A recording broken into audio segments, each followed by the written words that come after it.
Good morning, and welcome to the other phase of celebrating the opening of a new academic year. We would like to ask you to ensure that the exits are open, and please come in and join us fully. It is my privilege to introduce our keynote speaker, but before I do, I would like to recognize Boston City Councilor Tito Jackson and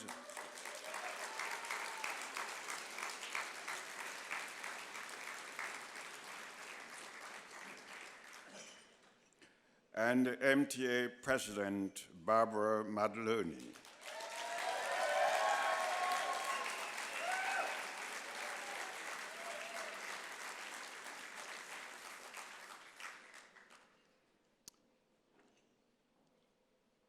As Secretary of Education, Jim Peyser directs the Executive Office of Education, which is responsible for early education K-12 and higher education in Massachusetts. Secretary Peyser sits on each of the boards governing the Commonwealth's education agencies: Department of Early Education and Care, Department of Elementary and Secondary Education, and the Department of Higher Education, as well as the University of Massachusetts system. He is Governor Baker's top advisor on education and helps to shape the Commonwealth's education reform agenda. Prior to his appointment as secretary, he served as the managing director at New Schools Venture Fund, a nonprofit grant-making firm that seeks to transform public education in high-need urban communities by supporting innovative education entrepreneurs. From 1999 through 2006, he served as chairman of the Massachusetts Board of Education.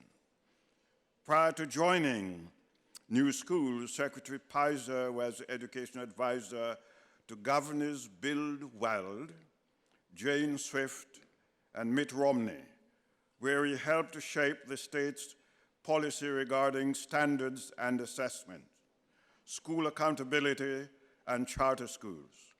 In 1995, he served as Undersecretary of Education and a special assistant to Governor Weld in the charter schools.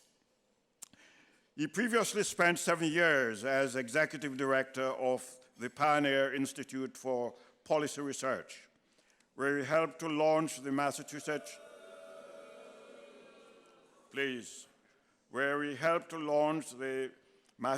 Charter School Resource Center, which supported the development of the state's first charter schools. Before joining Pioneer, Secretary Peyser held various positions at Teradyne, Inc. in Boston, an electronic test equipment manufacturer. He was educated, he had a bachelor's degree of arts from Colgate University and holds a master's degree in law and diplomacy from Tufts University.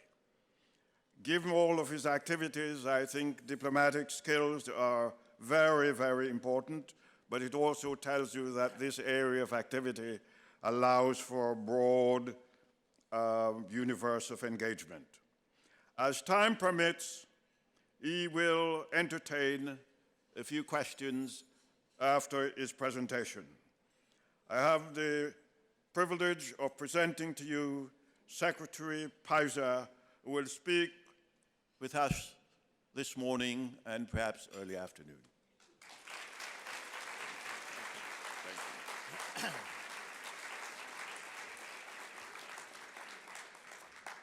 Thank you, Provost. For years I have wondered why I went to the Fletcher School of Law and Diplomacy, since my career did not follow that path at all. But as the Provost has rightly said, some of the skills I got there came in handy. So you never know what your education will produce. But I do want to thank you for that introduction, Provost. I want to thank the Chancellor and the university for inviting me here this morning. It's an honor to be here to mark the beginning of a new academic year, and in particular to welcome this year's class of incoming and returning students. Convocation means coming together. It is, of course, a good thing to come together on occasions like this to meet and welcome new friends, reestablish and strengthen old relationships, recognize past successes, and look forward to a bright future. But coming together should be about more than just celebration. It should also be an opportunity for acknowledging our challenges and rededicating ourselves to taking collective action in order to overcome them. Massachusetts is widely and rightly known for the quality of its education system. Our K-12 schools are ranked #1 in the United States, and if Massachusetts itself were a country, we'd be among the highest performing in the world. Thousands of students travel from all over the globe to attend our colleges and universities, both private and public. We have the country's highest rate of adults with four-year college and graduate degrees. Our economy is recognized as an international center of intellectual capital, from our shop floors to our office towers to our laboratories. The bottom line is we have a lot to be proud of here in Massachusetts, in particularly here at UMass Boston and throughout our entire education system. Nevertheless, we are confronted with serious issues which we can't afford to ignore, and if we plan to maintain and improve our position. Today's students bring more diverse backgrounds and needs, with greater social, economic, and educational challenges. The pace of technological and economic change is accelerating, raising the bar for this current generation of students and leaving many high school and college graduates behind. The state and federal resources are increasingly limited for both operating expenses and capital investments. We are already seeing early warning signs of an educational delivery system that is struggling to keep pace with a changing world. Despite more than 2 decades of reform and increased spending in K-12, the academic performance of our students is flat. Achievement gaps, between communities and socioeconomic groups are persistent, and large percentages of high school graduates are unprepared for credit-bearing courses in college. And there is growing parental demand for alternatives to traditional district schools, especially in low-income urban neighborhoods. Although college is increasingly a prerequisite for success in today's economy, it is increasingly unaffordable for working and middle-class families and students. Too many graduates are not able to find jobs that pay enough to cover their student loans, while thousands of job vacancies that don't require a 4-year degree remain unfilled. Equally troubling, many students who enroll in college fail to earn a certificate or degree, resulting in lost time and money and leaving them without marketable skills. Spending growth at all levels is slanted towards non-instructional activities and programs, rather than the core functions of teaching and learning. And deferred maintenance liabilities are massive and mounting, squeezing operating budgets and crowding out new construction. In short, despite our many successes, the ground is shifting beneath our feet.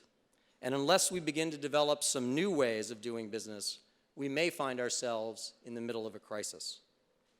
Equally important, there is a growing consensus that we need to produce more students who have post-secondary credentials in order to provide our employers with the workforce they need to succeed in a global economy and to provide our people with the opportunities for fulfilling and financially rewarding careers, not just today, but well into the 21st century. Given the demographics of this current generation of school-age youth, that means we need to do a much better job of preparing and supporting students for success, especially first-generation college-goers and students of color. And at the same time, we have to develop more affordable pathways for low-income and middle-class students so that they can reach their full potential and share in the promise of this great Commonwealth. About 55% of Massachusetts residents between the ages of 25 and 64 holds a post-secondary credential, either a certificate or an associate's degree or a bachelor's degree or a graduate degree. That makes us the most highly educated state in the country. But given the high-tech, knowledge-based economy we live in, that's not good enough. To maintain and strengthen our economic position both nationally and globally, and to ensure expanding opportunities in every corner of this state, we need to significantly increase the number of post-secondary credentials and ensure that these credentials are in those high-growth fields that will define our future. We cannot achieve this goal through business as usual or incremental change. We need to develop a sense of urgency about finding new and better ways of doing things in order to produce dramatically different results at scale, which can be sustained over time and are affordable to both taxpayers and students alike. I don't pretend to know what all these specific changes should look like, but I'd like to suggest some basic principles that may guide our thinking. First, don't just balance the budget, change the model. Now, don't get me wrong, we have to balance our budgets. Chancellor, I notice the Chancellor is taking notes on that one. We have to balance our budgets. But that's often a Band-Aid, not a solution. The first response to financial constraint is usually austerity, in the worst case taking the form of across-the-board cutbacks, or under slightly better circumstances, incremental growth, in hopes of sharing and minimizing the pain among all the various constituencies. In a temporary or cyclical downturn, this kind of budget strategy would probably make sense as a means of riding out the storm. In the midst of a long-term structural shift, however, such a strategy serves only to delay the inevitable and make the ultimate reckoning far more painful and costly. The only way to solve for both fiscal constraint and better outcomes is to fundamentally change the business model. In the K-12 world, especially in larger urban districts, a new model implies deconstructing the centralized command and control approach to management that dominates almost all of our school districts. Within an effective framework of fiscal responsibility, decisions about resources and staffing need to be pushed down to the school level as much as possible, leaving a smaller central office that is focused on adding value and ensuring accountability for results, rather than calling all the shots. In other words, we need to focus on creating systems of great schools rather than great school systems, especially in our larger urban districts. In higher education, we need to reconsider the underlying structures and operations of our 29 colleges and universities. As Clay Christensen has argued, one of the key lessons from the private sector is that big, so-called disruptive change typically happens from outside in, through new technologies, products, and services that emerge from upstarts who challenge the larger, more entrenched industry leaders, initially at the margins of established markets, by addressing the needs of underserved consumers. This means that if we really want to see transformational change, we need to encourage and support education entrepreneurs, both inside and outside of our existing campuses, in creating new, innovative, scalable, and sustainable programs and organizations that promise to deliver more for less, especially for those students who are currently not finding access or success.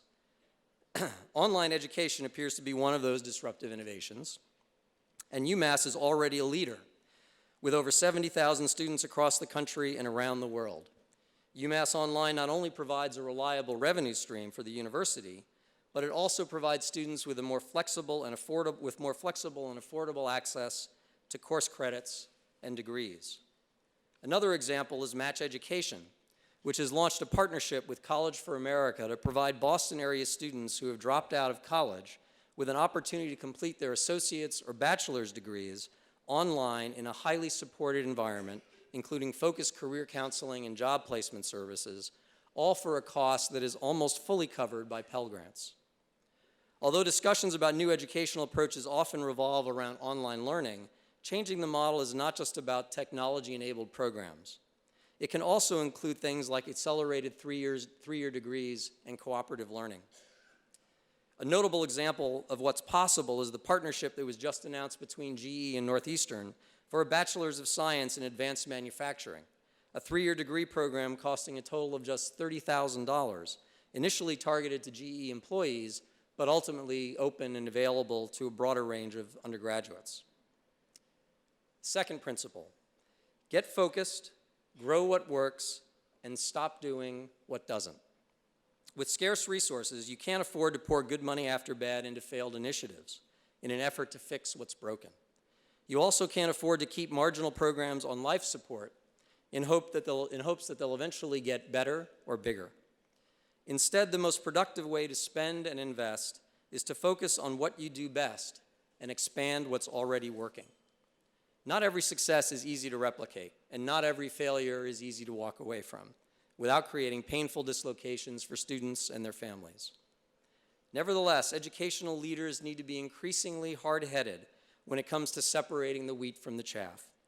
They also need to develop a clearer understanding of where their institutions add the most value and concentrate their resources on being the best in the world, or at least the best that they can be, in those vital few areas. As we all know, trying to be all things to all people is a formula for mediocrity. But even worse, it can undermine our ability to deliver on our core commitments. The third principle, align, coordinate, and integrate to maximize efficiency and value. Hand in hand with getting more focused is building a more coherent network among the various parts of our education system, both within and across sectors. To ensure all children are reading proficiently at the end of third grade, early education and K-12 need to work together. And that is a core element of a 5-city pilot program called the Preschool Expansion Grant, which is underway right now. To ensure that all students are ready for success in college and career, high schools and colleges need to create integrated pathways that students can easily follow to develop marketable workplace skills while getting a head start on post-secondary coursework. And this is the target of a joint initiative that's being sponsored by the Board of Elementary and Secondary Education and the Board of Higher Education in developing new early college pathways. To reduce costs and increase accessibility within higher education, our 28 undergraduate campuses need to better align their course catalogs, ensure the transferability of credits, avoid needless duplication of program offerings, and share resources to better serve students and employers within each region of the Commonwealth and across all 3 sectors, UMass, state universities, and community colleges. The good news on this front is that faculty from all of these institutions have been working diligently and persistently to do just that, and we are now on the verge of aligning 16 majors representing about 70% of the courses that students actually take.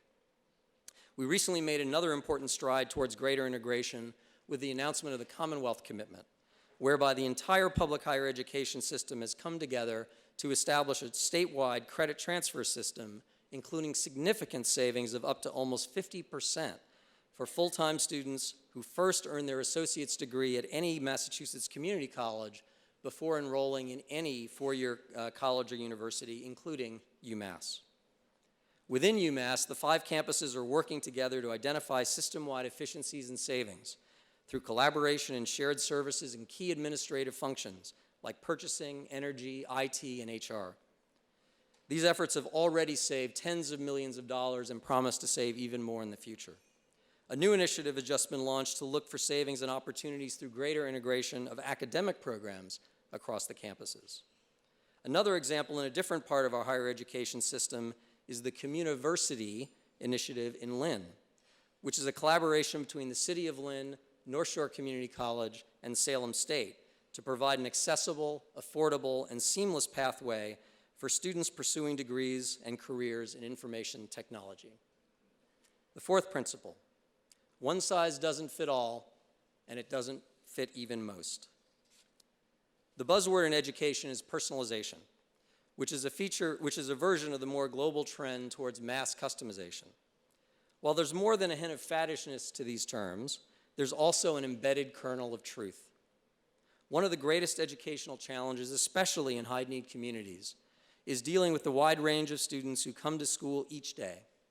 Many of them are years behind their peers, while others, unfortunately too few, are well ahead. The wide variation of special needs, native languages, and social challenges that can manifest in a school community can be daunting, even for educators who are most skillful at differentiating their instruction. The implication is that the public education system at all levels needs to offer more diverse options, and that instructional methods, curriculum materials, and technology tools need to become more flexible and more closely linked with individual student needs and ongoing assessments of their progress. Meeting students where they are implies a different kind of approach than many educators are used to or comfortable with. It also implies the development and application of innovative approaches like competency-based education and stackable credentials, which don't always line up with the traditional academic departments, calendars, or credit hours. In other words, individualizing instruction isn't just about changing pedagogy. It's about changing systems and even organizational cultures. As a good example of this flexible, customized approach, Northern Essex Community College has just announced a new competency-based certificate program in computer applications, which enables working adults to access online skills-based curriculum on their own time and at their own pace with assistance of a learning coach. Finally, put the mission first. In attempting any transformational and lasting change, it is essential that we put institutional interests aside and focus on the larger mission. And what is our mission when it comes to public education, from early education right on through to higher ed? Although it's hard to come up with a single sentence that captures something this broad, here's my attempt. Creating opportunity for all to achieve success for themselves and their families in service to their communities, the Commonwealth, and their country. Whether this framing is exactly right isn't the point. What matters is the mission is more important than the organization. Whenever the status quo is stressed by changing circumstances, there is a natural tendency towards defensiveness and avoidance of hard choices. Our collective challenge, and the challenge of leadership, is to see beyond what is necessary to achieve our institutional visions in order to ensure that the people and stakeholders we are here to serve can achieve theirs.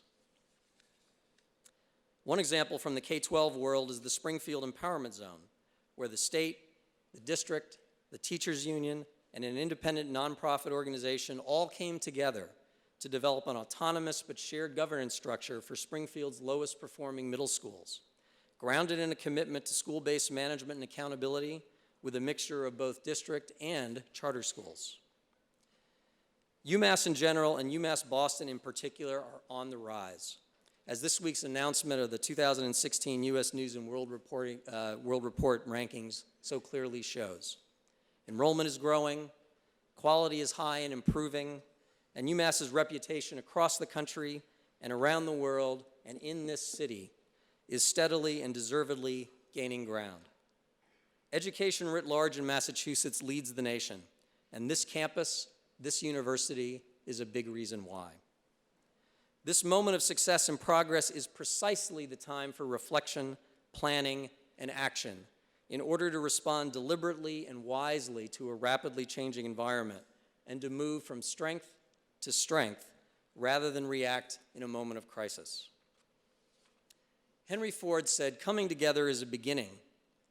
Keeping together is progress. Working together is success." Now is the time to come together and work together, to think creatively and boldly about the future of public education and this university, and to embrace innovation and change in order to grow our economy, strengthen our communities, and open doors of opportunity for this new generation of students and the ones that will follow. Thank you all very much, and good luck in the new year.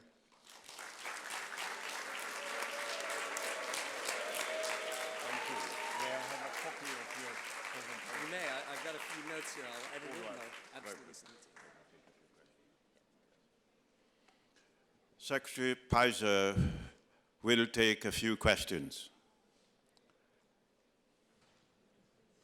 We thank him for his presentation, his decision to come and share with us his views and what he thinks ought to be done to ensure the continued growth and development of education in the Commonwealth. I know a number of you have some questions in some particular areas of concern. I'll try and see how many of them we can respond to.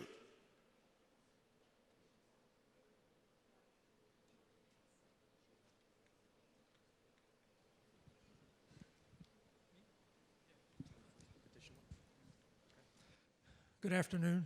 It is the afternoon, right? Not quite. Okay, good morning. Thank you, Secretary Peyser, for those remarks. We hope to give you a nice, warm welcome here. I'm John Hess. I teach English and American Studies. I've been here for 28 years. And I'm the Vice President of the Faculty Staff Union. The sense of mission, I agree. UMass Boston, its urban mission. We're now at a position, in the 28 years I've been here, we heard the Chancellor speak and Vice Chancellor O'Connor speak about how neglected for so many years UMass Boston was. Now, finally, we're starting to get some attention from the state over the last few years. The buildings, for example, our physical structure for how long was neglected. If you would like to see for yourself, I will gladly take you down to the upper level and the lower level, and you'll see the garages. I've been there. I've been in there, parked there in the past. They deteriorated dangerously. Anyone who looked, you can see that. Now we're finally getting some new buildings, and we did have some important help from the state under Governor Patrick to build them. But the cost of the buildings, these much-needed buildings, has contributed greatly to the growing budget deficit that threatens to cripple our university. The deficit you mentioned too with depreciation, and so on. Given the historic neglect of UMass Boston by the state, and given that we need new buildings to continue to best serve our students, before I ask my question, I'd like to agree with you that very often innovation comes from the fringes. We see ourselves here, very often our students do, as fringes. So we have a petition that we've put together that asks for no cuts to the faculty, asks for no rise in tuition, asks for no increase in our student-faculty ratio, even though the announcement of the tuition increase came after the end of the spring semester. We've been able to gather well over 3,000 signatures. We'd like to give that to you, if you don't mind. Please, Joseph. Yes, thank you.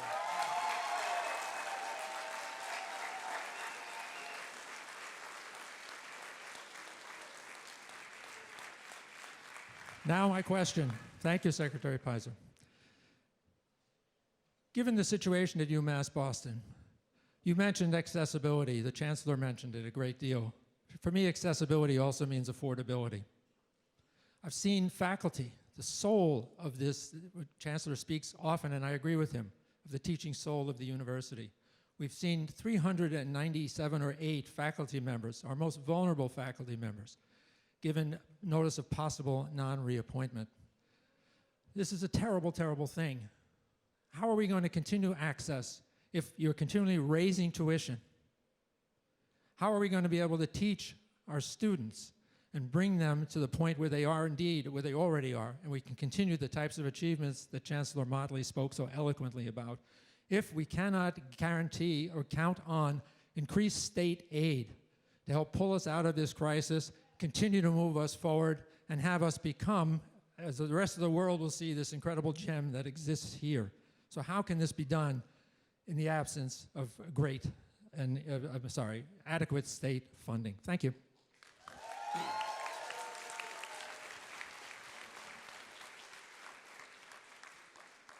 So thank you for the question. There are a couple of things. One is, so the state, as you know, the state budget is in a pretty difficult situation at the moment, and as recent reports of revenue projections suggest, we may unfortunately not be coming out of it or turning a corner as we had hoped. And that plays itself out across multiple levels and certainly multiple program areas, in particularly those affecting human services and our most vulnerable populations. So we're facing fiscal challenges. I don't have to tell any of you that. And therefore, there are choices that need to be made in the context of allocating those resources in order to make sure that we're making smart choices. Last year, even though it may not appear that way or it may not have been reported that way, state appropriations for the University of Massachusetts increased by about 7%. That's in a budget where the total growth was somewhere in the neighborhood of 3%, and that most programs, with the exception of those that are largely uncontrollable or that are like mass health, which are core to providing basic services to families in need. The other agencies were growing at something on the order of 0 to 1%, if even in the negative numbers. So there has been continued support for the university, and although I fully acknowledge that it has not met what expectations were or what the budget requests were. Similarly, as you mentioned, I was at the ribbon cutting for the new science building recently. The governor recently signed off on the authorization for building a new dorm here to establish residential life on Columbia Point. This suggests that we are trying to allocate resources the best we can under the circumstances. What I will tell you also is, from my perspective in the education world, there are other parts of the higher education system that, although it may be hard to believe, have been sort of at the back of the line or the back of the bus relative to UMass and even the state universities, and I would say in particular the community colleges fall into that category. And so our focus in terms of capital allocations, especially for deferred maintenance, over the last year or two have been on the community college level. All of this is to say that I fully recognize the substructure here in particular is very clearly on my mind and on the mind of the state to make sure that we are ensuring the health and safety of those here on this campus and around the state. All of that is sort of I don't want to make it sound just like excuse making, like we're doing the best we can, but we're doing the best we can. But I will get back to my remarks, which is I think in the long term, not necessarily this fiscal year, next fiscal year, but as we look 5 and 10 years ahead, we need to be more creative about rethinking the model, the service delivery model, the ways in which we create affordable pathways for students, the way in which we structure and design the system of higher education in order to ensure that we are able to deliver excellence, which I know was one of the themes earlier this morning. We are able to deliver excellence in a sustainable and affordable way, both for our taxpayers and for our students.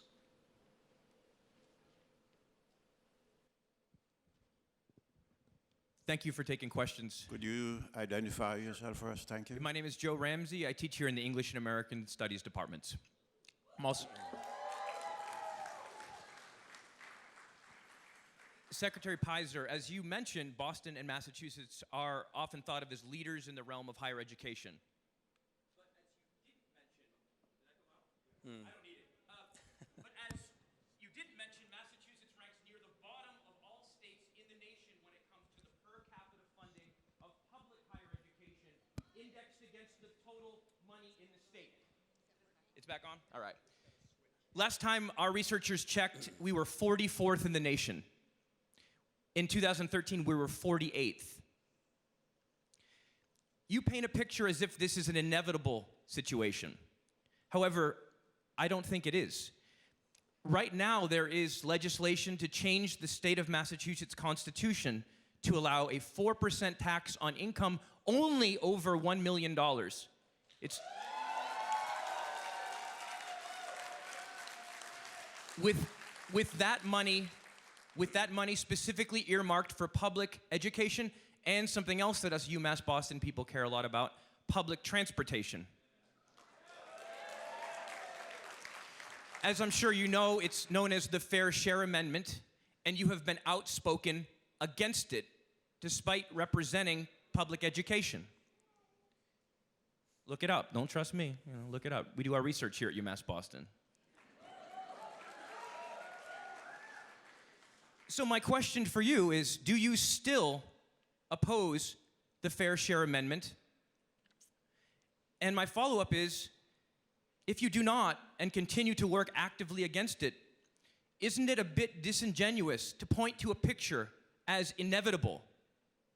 No funding, not enough funding in the state, when you are actively working to create that picture. Thank you.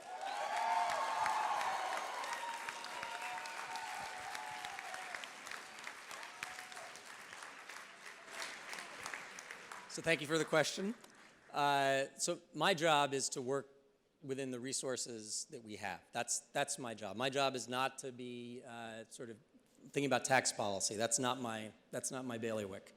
But the one thing I will say, do you want that to be my bailiwick? Was that what you're booing about? The one thing I want to say though is that when you're in my position, you don't just hear advocates on the educational advocates in higher education, but also in K-12 and in early education. And just this last spring, the Senate adopted a bill which did not become enacted, but they adopted a bill that would have increased the so-called foundation budget and the foundation formula that underlies it by something on the order of $1.5 to $2 billion.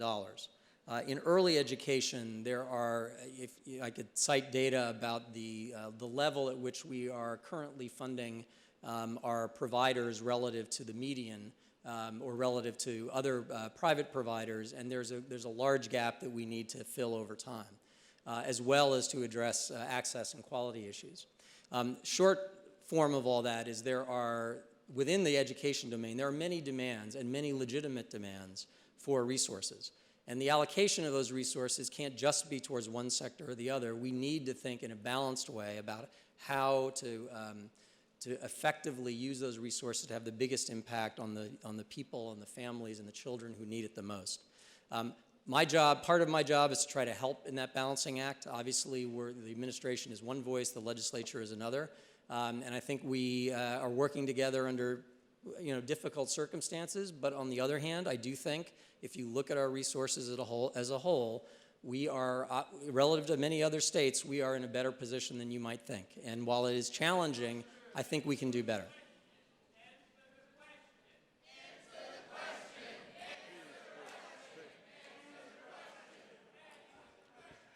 He's still in the process of answering. Please, let have it.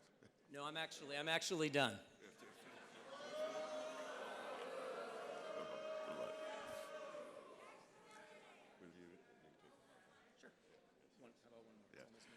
Let's take one more question. We have a chance for one more question.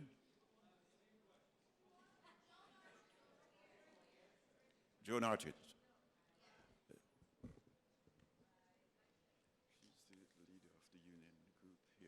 Hello. My name is Marlene Kim. I'm a professor in economics, and I am the faculty staff union president.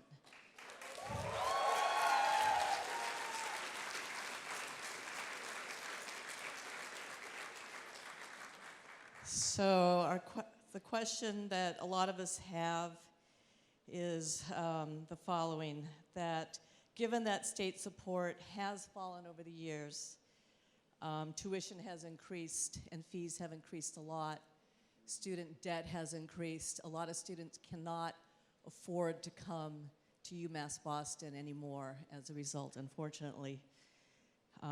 Two things. What will you do as your role on the Board of Trustees and as Secretary of Education to keep tuition low and affordable, student debt low, and I understand there are other taxes on resources, but obviously public education is a grower in Massachusetts. Companies cannot hire people here. They have to go outside the state. So it makes for a more productive state and more tax revenues. So given that this is an investment in the economy, what can you do to help us to stem the increasing fees, the increasing cuts we're having here because of our deficit? And given that we have some new buildings, but then we lost faculty, do we have to choose between faculty and buildings? Is it possible for the state to pay for the buildings and the cost of it to alleviate the budget crisis?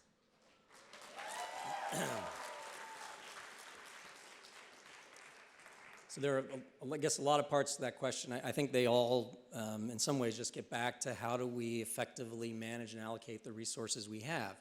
In terms of my role on the UMass board, I think part of that that role as a board member and also as Secretary of Education is to encourage and support the university as it not only seeks to manage its resources effectively to ensure not only that they're getting the greatest impact, but that they're also doing so in a way that results in efficiencies that allow us to control costs and make college more affordable for all students.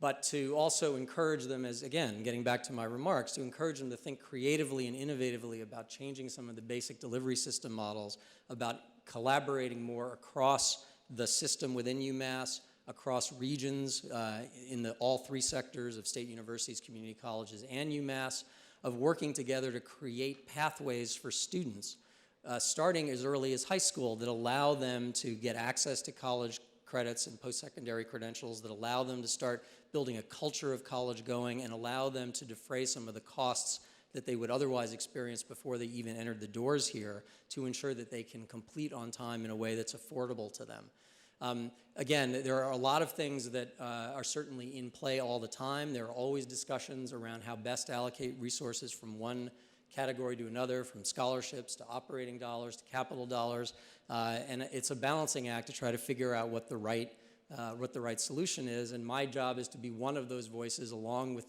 the president, along with the chancellors, along with obviously the legislature and the governor, to try to figure out what the best use of those resources and the best allocation of them is. There's no simple answer to it. This is a complicated puzzle, and I'm just trying to sort my way through it in the same way all of you are. I don't think, unfortunately, there's a simple solution to it, and everything that we might do has certain offsetting costs associated with it. And so the question is just, how do we think creatively together? How do we work together in order to solve these problems together?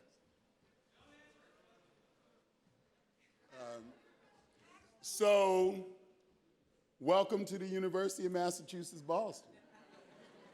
Good to be But let me here. just say this, so you can listen. Now, someone must not understand the culture we have here. And one of the things that we do, we're very respectful of each other. And it goes both ways. And I know my colleagues understand that, because I've always been respectful of them. And vice versa. So if you're new to this, learn that we agreed to move forward because the mission for all of us is similar. I want what you want for this institution. We don't walk around every day wanting to have whatever the challenges are. We sort of work through those together. Come at 8:30, you would have understood that a lot better. The reality is, this gentleman, regardless of how we feel about whatever was said, he's the first person to show up here on this campus. And he walked right into this to have this discussion. Whether we agree or not is not the issue. He showed up. And lots of folk that we've invited have not come here, okay? So now we have an understanding of where at least some of it is coming from, and now we can have conversations and we can work together to build this campus in the way that we want. Because he's put it out there, he's on record, and let's go from there. Now, what we're giving you is a telescope, just in case, because I know you've been over here. It's kind of hot over here, so you can look through that telescope and see us from downtown and know that you can get out anytime you want to. But what it says, that the relationships that we have sort of extend our vision.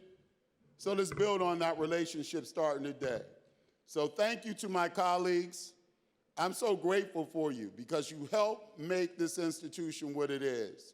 And it makes it interesting every day for us to be here. So thank you for coming today. My pleasure. Okay? All right, and I'm looking forward to that.